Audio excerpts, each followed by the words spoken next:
হরে কৃষ্ণ, মায়াপুর লীলানাথ চ্যানেলে আপনাদের সবাইকে স্বাগতম।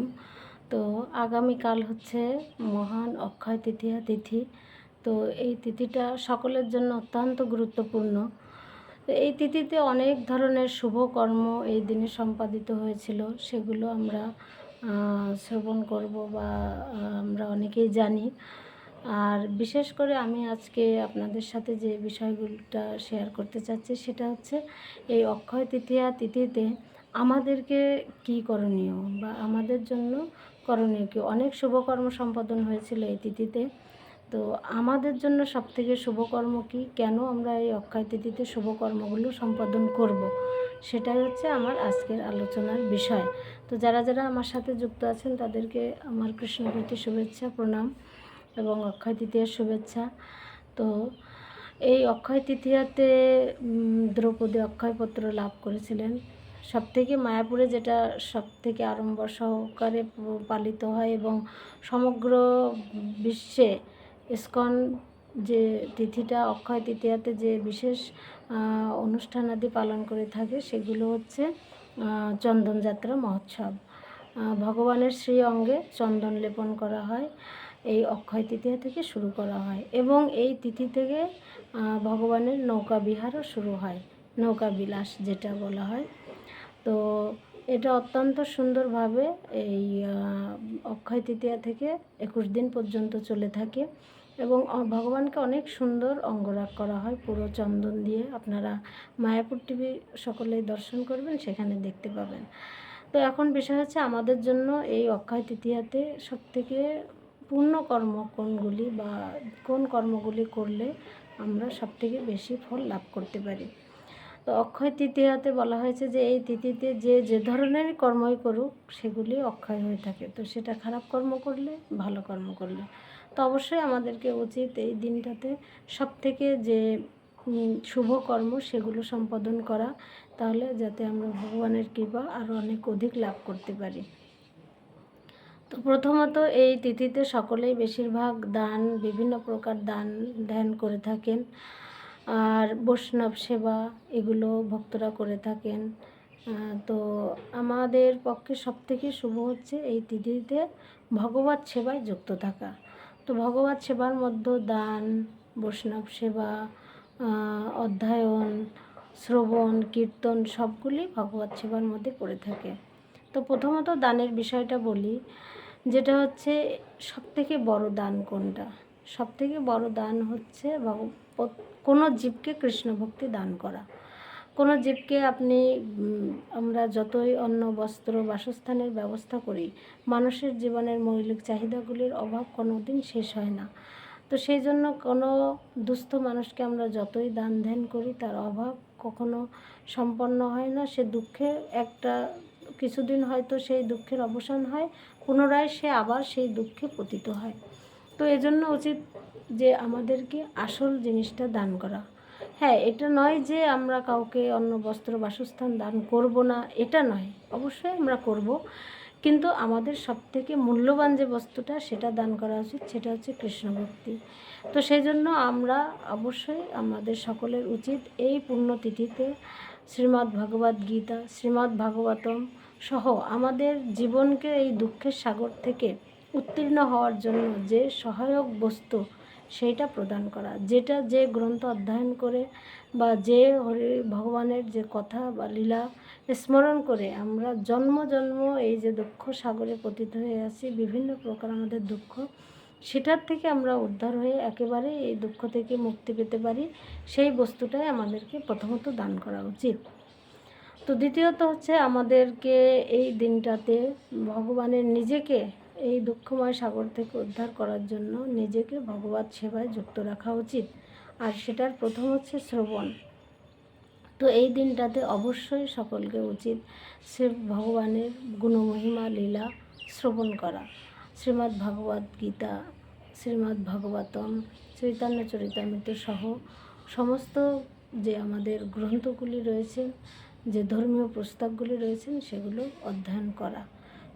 শাস্ত্রে বলা হয়েছে যে আয়ুর্হরতি বৈপুংসম উদ্যানস্ত জনস তৎসর্ণিত ঋতেশঘন উত্তম শ্লোক বার্তায়া।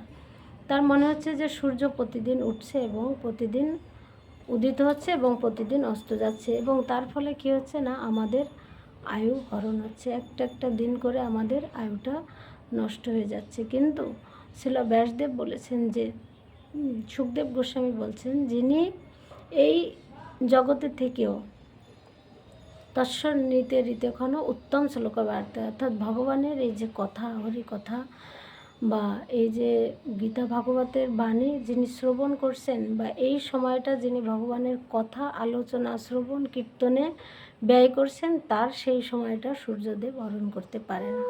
হ্যাঁ, তার মানে এই নয় যে আমরা যতটা বেশি হরিকথা শুনবো আমরা ততদিন এই জগতে জীবিত থাকবো, আমার আয়ু নষ্ট হচ্ছে না, সেটা ঠিক নয়। সেটা হচ্ছে যেমন এই যে সময়টা আমরা ভগবত সেবায় ব্যয় করছি, এই সময়টা আমাদের নষ্ট হয়ে যাচ্ছে না, এই সময়টা আমাদের জমা থাকছে। তো এই সময়টা আমাদের কিভাবে জমা থাকছে সেটা যদি আমি একটা উদাহরণের সাহায্যে বলি তাহলে আপনারা বুঝতে পারবেন। যদি আমরা কোনো টাকা বিভিন্ন পারপোজে খরচ করে ফেলি, কাউকে দিয়ে দিই, বা হ্যাঁ, দানের জন্য সব কিছু পুণ্যকর্ম থাকে, কোথাও খাবার খেলাম বা কোনো কিছু নষ্ট করে ফেললাম, কোনো কিছু কিনলাম সেটা নষ্ট হয়ে গেল, সেভাবে টাকাটা নষ্ট হচ্ছে। কিন্তু যদি কোনো টাকা হয়তো আমার কাছে নেই, কিন্তু সেই টাকাটা আমি ব্যাংকে গচ্ছিত রেখেছি, তাহলে কিন্তু ওইটা নষ্ট হচ্ছে না। আমার যখন প্রয়োজন তখন আমি ওই জিনিসটা, টাকাটা উত্তোলন করে আমার কাজে আমি ব্যবহার করতে পারবো। ঠিক সেরকম যদি আমরা এই জগতে যেটুকু সময় আমরা ভগবত কথা শ্রবণ করি, ভগবত পাঠে আমরা নিমজ্জিত থাকি, হ্যাঁ, ভগবানের কথা কারোর সাথে আলোচনা করি, সেই সময়টা ঠিক আমাদের ওই ব্যাংকে গচ্ছিত টাকার মতন, ওইটুকু সময় ওই আয়ুটা আমার জমা থাকে ভগবানের কাছে, এবং সেটা আমাকে পরবর্তী কোনো জন্মে বা এই জন্মে যদি আমি ভগবত কর্মে সচেষ্ট হই, তখন ভগবান সেইটা আমাকে, আমার আয়ুটাকে আরও বর্ধিত করে দেন, এই কারণেই যে না, সে ভগবত সেবাতে যুক্ত আছে। তো সেটাই হচ্ছে এই দিনে আমাদের অবশ্যই, শুধু এই দিনটাতে নয়, আমাদের জীবনের প্রত্যেকটা দিন আমাদের এই চিন্তা ভাবনা করে ভগবত ভক্তিতে যুক্ত থাকা উচিত, প্লাস হরিকথা শ্রবণ কীর্তনে যুক্ত থাকা উচিত, যাতে আমাদের সময়টা সূর্যদেব হরণ না করে আমাদের সময়টা জমা থাকে ভগবত সেবা করার জন্য আরও বেশি দিন। তো এটা হচ্ছে দ্বিতীয়ত। এবং তৃতীয়ত হচ্ছে আমাদের বিভিন্ন প্রকার যে ভগবত অন্যান্য সেবা রয়েছে, শ্রবণ কীর্তন তো এর মধ্যে পড়ছে। তারপরে রয়েছে আমাদের ভগবানের সেবা, যেটা আমরা গৃহে করতে পারি, মন্দিরে করতে পারি, আর বৈষ্ণব সেবা, ভগবত সেবা, বৈষ্ণবদের কারোকে আমরা দান করতে পারি। তো গ্রন্থ দানের পাশাপাশি আমাদের অবশ্যই উচিত বৈষ্ণব সেবা দেওয়া, দুস্থদের পাশে দাঁড়ানো, এবং এই দিনে আরও পুণ্যকর্মগুলো রয়েছে সেগুলোর মধ্যে পবিত্র তীর্থে স্নান করা, ঠিক আছে, এই সবগুলো আমরা এই দিনে করতে পারি। এবং এগুলো করলে কি হবে না, আমাদের এই সমস্ত শুভ কর্মগুলো অক্ষয় হয়ে থাকবে। মূলত ভগবান আমাদের প্রীতি এবং ভক্তিটাকে গ্রহণ করেন। তো সেই জন্য আমাদেরকে এই দিনে অত্যন্ত ভক্তি সহকারে ভগবানের সেবা পূজা করা, ভগবানের ভক্তদের সেবা করা, ভক্তদের শ্রীমুখ থেকে ভগবত কথা শ্রবণ করা, কাউকে সেই সম্বন্ধে উপদেশ করা, এইগুলি আমাদেরকে এই দিনে অবশ্যই করা উচিত। আর সেগুলোর জন্য আমাদেরকে, আমাদের আশেপাশে যারা আছে তাদেরকেও উৎসাহিত করা উচিত। এই দিনে আপনারা পবিত্র তিথিতে অবশ্যই কোনো পবিত্র ধামে কোথাও আপনারা ভ্রমণ করতে যেতে পারেন, বা কোনো মন্দিরে দর্শন করতে যেতে পারেন, পবিত্র নদীতে স্নান করতে পারেন, এবং ভক্ত সঙ্গে এই তিথিটাকে আপনারা উদযাপন করতে পারেন। এবং সাথে সাথে আপনারা অন্যদেরকেও এটা, যারা এই তিথি সম্পর্কে জানে না, অক্ষয় তৃতীয়া, তাদেরকে এই তিথির মাহাত্ম্য অবশ্যই জানাতে পারেন। এবং ইউটিউবে বিভিন্ন চ্যানেলে এই অক্ষয় তৃতীয়া সম্পর্কে বিভিন্ন প্রকার ভিডিও দেওয়া আছে, যেখানে এই দিনে কে কী লাভ করেছিলেন, কোথায় কী ধরনের এই পুণ্যকর্মের ফলে কে কী লাভ করেছিলেন, সেগুলো বিস্তারিত বর্ণনা রয়েছে। আপনারা সেগুলো অবশ্যই শ্রবণ করতে পারেন, অন্যদের শ্রবণ করাবেন, আর আপনারা নিজেও অক্ষয় তৃতীয়াতে অবশ্যই শুভকর্মে আপনাদের দিন অতিবাহিত করবেন। কখনো কারো প্রতি বিদ্বেষ মনোভাব, কাউকে কোনো প্রকার মানসিক শারীরিক কোনো ধরনের কষ্ট প্রদান করা থেকে অবশ্যই বিরত থাকবেন। আর সকলে ভগবানের কৃপা লাভ করবেন এই শুভনা কামনা করছি। হরে কৃষ্ণ।